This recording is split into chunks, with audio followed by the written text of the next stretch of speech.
¿Qué sucede cuando rechazamos un hecho doloroso que marcó nuestra infancia o historia familiar? Hoy en Vulnerables, la consteladora familiar Marita Escalante nos explica por qué es tan importante transitar las emociones incómodas. Marita querida, te he invitado aquí a Vulnerables para hablar acerca de un tema que nos compete a todos y todas, lo que heredamos. Bueno, lo heredamos todo, absolutamente todo, no solamente los rasgos físicos, sino toda la historia de la familia, ¿no? Realmente se ha comprobado que nosotros no tenemos un destino individual, sino que estamos al servicio del destino colectivo, al servicio del destino de tu sistema familiar, de esa familia de la que vienes. Y generalmente nos enfocamos mucho en que heredamos, no sé, los duelos no resueltos, las tragedias, el dolor, pero también heredamos muchos dones, muchas capacidades, el nivel de conciencia. Entonces hay de todo, ¿no? Pero somos producto del pasado. Ahora nos enfocamos en los dolores o en las tristezas que heredamos porque de pronto uno no sabe qué hacer con ellas, ¿no? Y por eso entra en juego la palabra constelación, las palabras constelaciones familiares. Y creo que es a lo que uno recurre cuando no entiendes bien qué te pasa o no sabes de dónde viene aquello que te pasa, ¿no? Entonces, ¿qué sucede en una constelación? Una constelación tiene un nombre como que te hace ver el lugar, no sé, las estrellas, ¿no? Pero en realidad fue una mala traducción de una palabra alemana, pero lo que quiere decir es, así como las estrellas en una constelación tienen un lugar exacto, cada uno de nosotros tiene el lugar exacto en la familia. Cuando nosotros perdemos ese lugar, cuando nosotros perdemos el lugar exacto que nos toca, comenzamos a tener problemas en nuestra vida, ¿no? Y no solamente nosotros podemos perder este lugar que nos toca, sino que a la vez nuestros padres, nuestros abuelos, bisabuelos, tatarabuelos y ancestros también lo pueden haber perdido.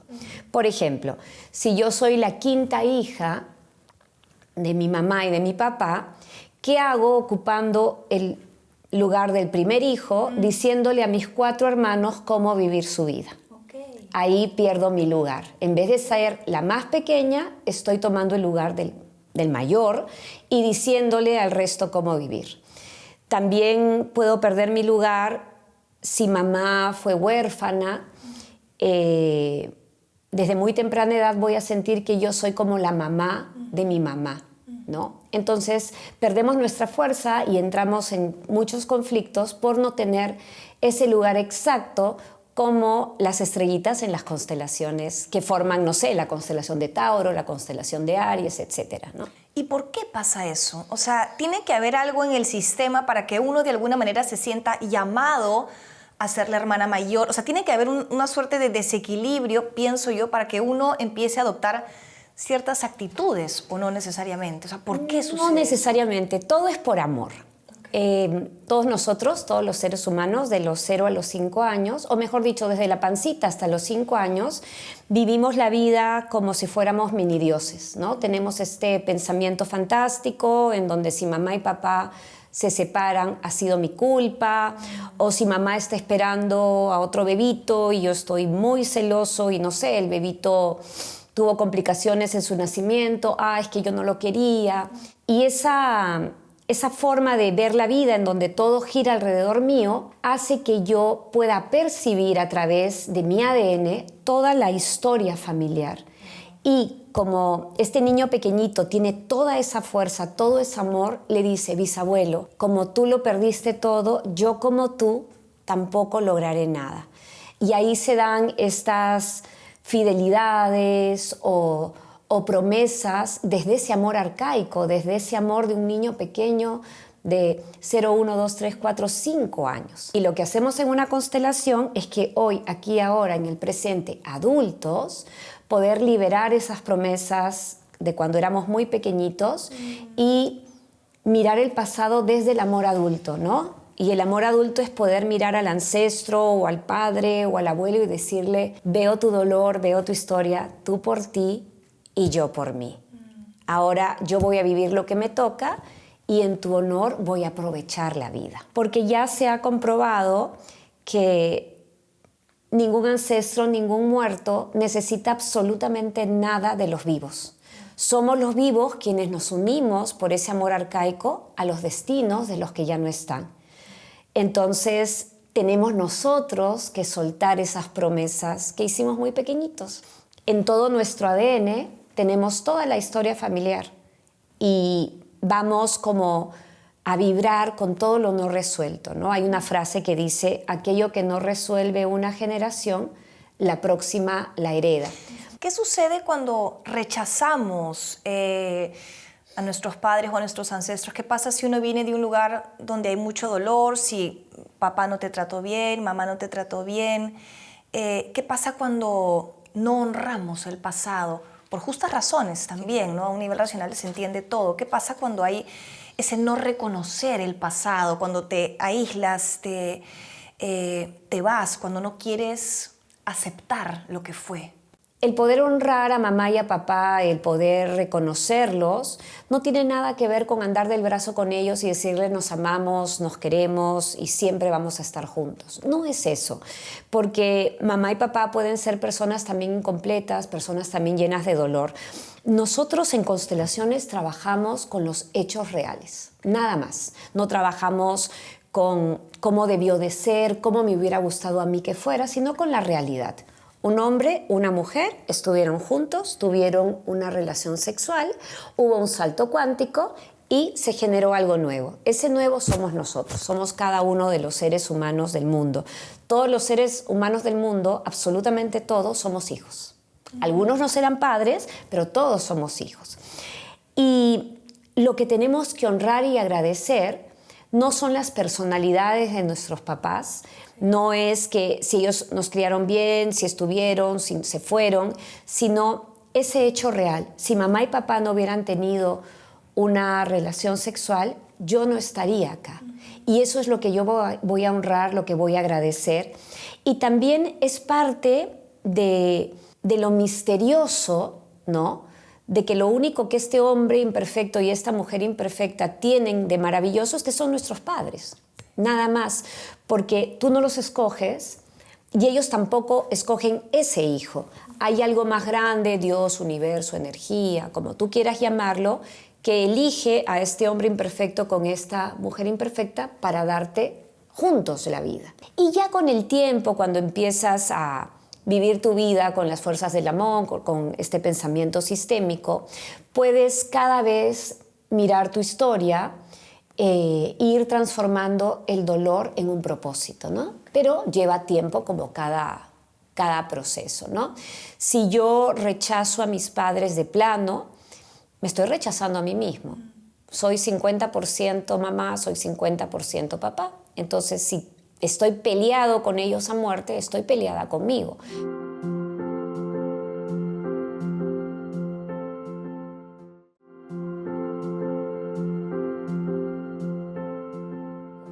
Siempre que algo no fluye en nuestra vida, o incluso si nos vamos al plano de las enfermedades, del dolor, o incluso del dinero, lo que fuese, tiene que ver con temas no resueltos del pasado. Siempre que nuestro presente no fluye como un río, ¿tiene que ver por temas estancados de nuestra historia?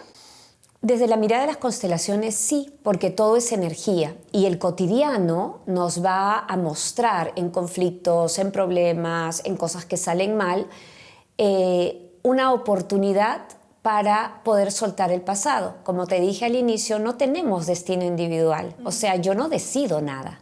¿Qué significa que no tengamos eso, que no tengamos un destino individual? Siempre me pregunta que el destino existe y yo siempre digo sí y no. Okay. De los 0 a los 25, 30 años, el destino está escrito. ¿Por qué? Porque estamos al servicio de la familia, de todas las generaciones anteriores, y porque nuestro cerebro recién a los 30 años se termina de desarrollar en su totalidad y tenemos la capacidad de ser autónomos. ¿Qué es ser autónomo? Elijo romper con la tradición familiar, y hacerlo diferente. Por ejemplo, una mujer que viene de una familia muy tradicional en donde su madre no ha trabajado, sus abuelas no han trabajado y todas las mujeres de la familia no han trabajado y ella elige ser profesional y trabajar. ¿Qué va a ocurrir? Toda la familia va a estar enojada con ella. Toda la familia le va a pelear porque no está siguiendo el patrón de repetición, no está siguiendo lo que las mujeres tienen que hacer en esa familia. Entonces ahí viene ese poder tomar la autonomía, decirlo, mamá, papá, los amo, pero elijo hacerlo diferente. Y ahí necesito yo tener como mucha fuerza adulta para soportar el sentimiento de culpa que voy a sentir por hacerlo diferente. Pero esa autonomía, ese aguantar el sentimiento de culpa para hacerlo diferente, esa incomodidad, es bastante fuerte, ¿no? La gran mayoría de personas lo siente un poco, lo aguanta un poco más y luego dice, no, regreso, mejor sigo igual. Entonces, hasta más o menos los 30 años el destino está escrito, pero a partir de los 30 en adelante, que ya tenemos esa fuerza de la autonomía, yo puedo ir cambiando mi historia y la historia familiar. Wow, es como una suerte de divorcio amigable con tus padres y tus ancestros. No sé, corrígeme si me equivoco, pero se trata también de mirar el pasado, de aceptarlo, de honrarlo, de agradecerlo, siempre que sea desde un lugar honesto, creo yo, ¿no? Y no autoimpuesto y no impuesto. Y de una manera saludable empezar a forjar tu propia vida, ¿no? Tu propio camino, con la incomodidad que eso despierte al inicio. Sí, lo que ocurre es que somos el primer grupo humano de la humanidad vivo que tiene la capacidad de transformar su realidad. ¿Y de dónde viene el sentimiento de culpa?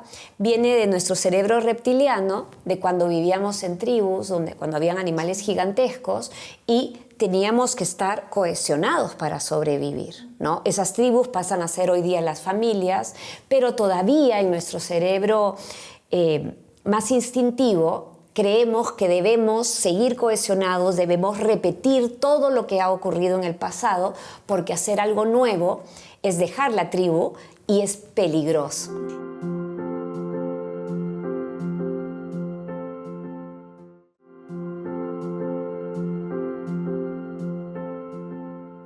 Y cuando uno, por ejemplo, mira atrás en su historia familiar, viene de un padre o de una madre donde ha habido, no sé, abuso, alcohol, mucho dolor, ¿cómo hace uno para aceptar eso y decir yo vengo desde ese lugar y honrarlo, ¿no? Porque creo que hay gente que nos puede escuchar y decir, caramba, yo vengo de un lugar muy dañado, muy doloroso, lo único que puedo hacer para sobrevivir es no mirar atrás y irme hacia otro lado.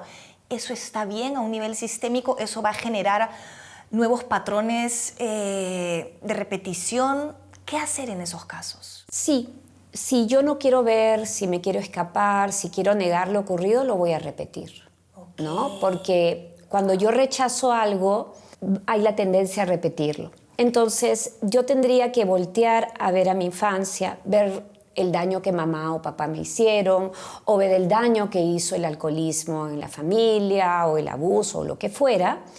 Y lo primero, ver la realidad. Sí, esto pasó. Así me sucedió.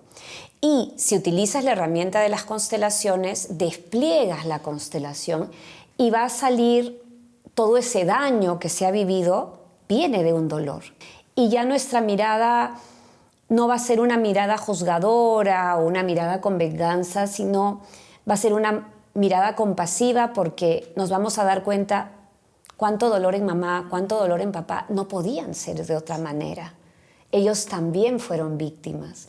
Entonces ahí es donde se genera una transformación del pasado. Puedo darle un propósito y yo puedo elegir ser el último en esta cadena de dolor. Y algo que yo he notado, tengo muchísimos años haciendo este trabajo, es que las infancias duras, las infancias difíciles, generan seres humanos con mucha fuerza, seres humanos que están al servicio de la ayuda, ¿no? Siempre y cuando hayan podido integrar y trascender ese dolor, ¿no? Sí, totalmente. Si me permites, si te puedo preguntar, Marita, ¿qué te llevó a este camino de las constelaciones? ¿Qué te llevó a esta sabiduría de vida, a compartir lo que haces de la manera en cómo lo haces? ¿Cómo así? ¿Llegó a ti? ¿Tú las buscaste? No la busqué. Yo me casé en el 2002, en noviembre, y me comencé a sentir mal, o sea, sentir que no era yo como en marzo del 2003.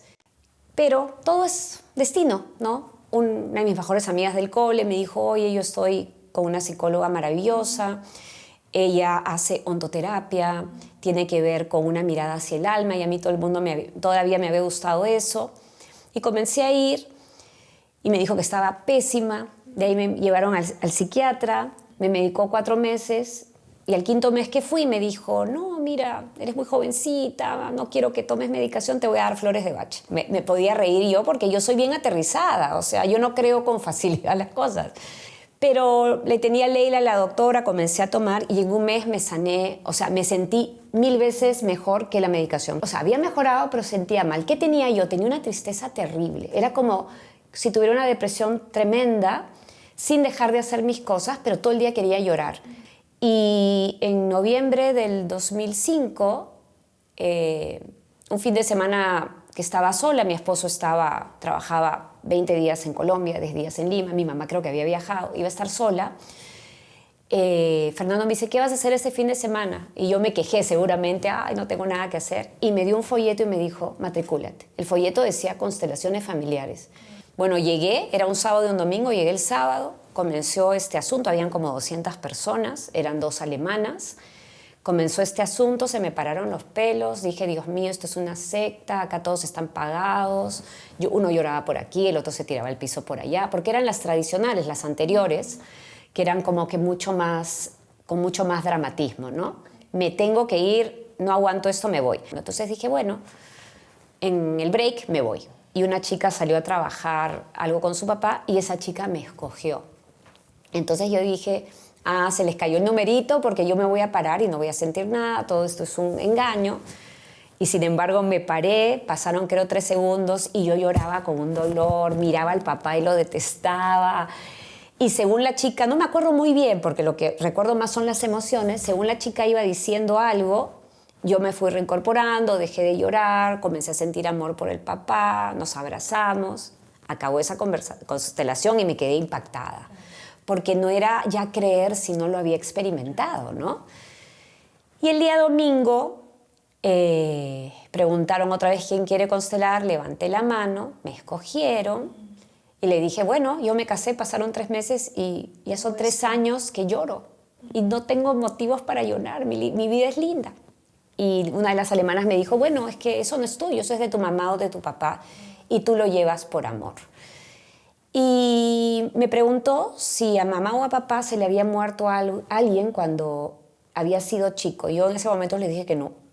Me dijo, no te preocupes, no necesitamos información. Puso una chica que me representaba a mí, la chica comenzó a llorar, yo comencé a llorar en la silla. Pusieron a un hombre que representaba a mi papá. El hombre estaba muy tranquilo, parado. Y la alemana me dijo, es tu mamá. A tu mamá se le tiene que haber muerto a alguien cuando era niña. Y me acordé y dije, ay, ¿verdad? Sí. Se le murió su papá cuando tenía 9 años. Entonces pusieron a una mujer, la mujer caminaba de un lado al otro desesperada. Pusieron a un hombre en el piso, que era mi abuelo, el papá de mi mamá. Esta mujer se tiró al piso, empezó a llorar. Mi representante dejó de llorar y yo dejé de llorar hasta el día de hoy, en 25 minutos. Y dije, ¿cuánta gente como yo debe haber por el mundo que no encuentra la forma de salir adelante, ¿no? Porque yo quería estar bien, ponía todo de mi parte, súper chancona con todo lo que tenía que hacer y no podía. Wow, o sea, lo que tú estabas haciendo, Marita, en buena cuenta era cargar la tristeza de tu madre. El duelo no resuelto de mi mamá. No resuelto, porque lo que cargamos entonces es lo no resuelto, porque cuando se pasa por un proceso en donde se expresa o se siente la emoción, entonces ya no se genera estos nudos, por así decirlos, energéticos. Mi mamá se le murió el papá a los 9, entonces para sobrevivir ella botó su dolor a la espalda, siguió su vida y mi mami tiene 5 hijos, yo soy la quinta. Y yo fui a la que me tocó ese pedacito del pastel. Yo le dije, mamá, yo te ayudaré a cargar tu dolor.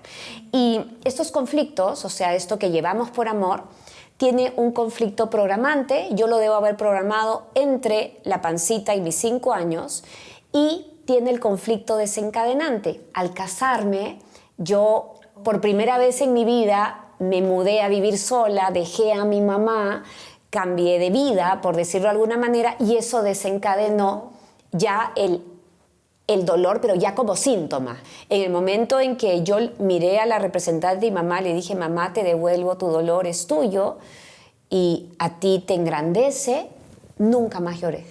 Un poco la moraleja es también no solamente lo que heredamos, sino la importancia de sentir las emociones, ¿no? Y de expresarlas y de poder transitarlas. Es que todo lo que resistimos, todo lo que no queremos mirar, se repite en nuestra historia. Si no los transitamos nosotros, se va a repetir en nuestros descendientes, ¿no? Entonces, por más duro que alguna experiencia sea, hay que ver la realidad. Esa es la receta, ver la realidad y decir, sí, esto está ocurriendo. Okay. ¿No? Y no tenemos por qué cargarlo solos. Uno puede también compartirlo con alguien querido. A eso voy, que a veces nos asusta porque nos puede sobrepasar, pero no tienes por qué llevar el dolor sola o solo. La tarea del ser humano es vivir nuestro presente y lo que nos va ocurriendo a través de las emociones primarias. ¿Qué son las emociones primarias? Las emociones que corresponden al momento presente. Por ejemplo, si ahorita hay un temblor o un terremoto, nosotros que estamos acá vamos a sentir miedo, nos vamos a parar, vamos a gritar, yo también, ¿no?